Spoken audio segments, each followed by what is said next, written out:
আসসালামু আলাইকুম। আশা করি সবাই খুব ভালো আছেন।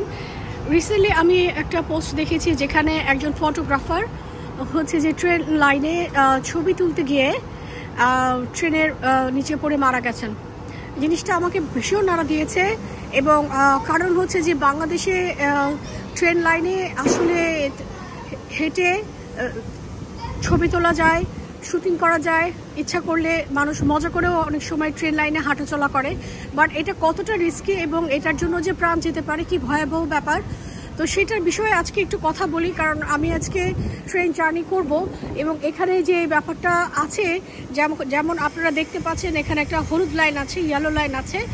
এটা নর্মালি সব প্যাসেঞ্জারকেই এই ট্রেন এবং ট্রেন লাইনের মাঝখানে ইয়েলো লাইনটা, এই লাইনটাতে, আর এই লাইনটার বাইরে বেসিক্যালি আপনি পা রাখতে পারবেন না ট্রেন না আসা পর্যন্ত। সো এবং ট্রেন লাইনে কখনো কোনো মানুষ এখানে থাকতে পারবে না, হাঁটতে পারবে না, ছবি তোলা তো পরের কথা। সো যে কারণে এ ধরনের ঘটনাগুলো এখানে ঘটে না।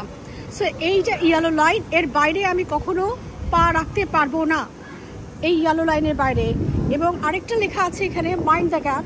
এটা হচ্ছে যখন আপনি ট্রেনে উঠবেন ঠিক সেই সময়টাতে, যাতে আপনি যখন ট্রেনে উঠবেন, ট্রেন এবং আপনার মাঝখানে যে গ্যাপটা থাকে তাতে আপনার পাটা এই ফাঁক দিয়ে পড়ে না যায় এবং কোনো দুর্ঘটনা না ঘটে।